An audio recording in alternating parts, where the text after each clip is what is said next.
ছোট ভাইয়ের এখানে সুন্দর দেখে পান খাইতে আসলাম, মিষ্টি মশলা আর ঝাটকা আগুনের পান বানা যাও, দেখা যাক কি হয়। সাথে আছে আমার বাটুল ভাই,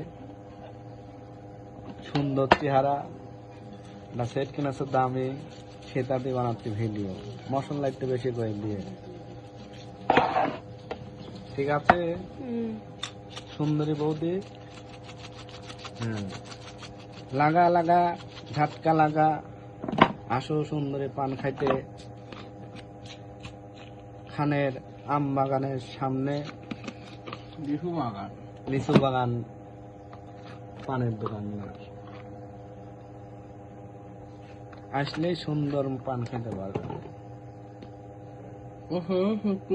কাঁচা দিবে, কাঁচা স্পেশাল কাঁচা দিয়ে গা ঘামে যাবে, আগুন পান হয়ে যাবে। গুড, দোস্ত কাটে দাও, খাবো আমি। ঠিক আছে দাও। গুম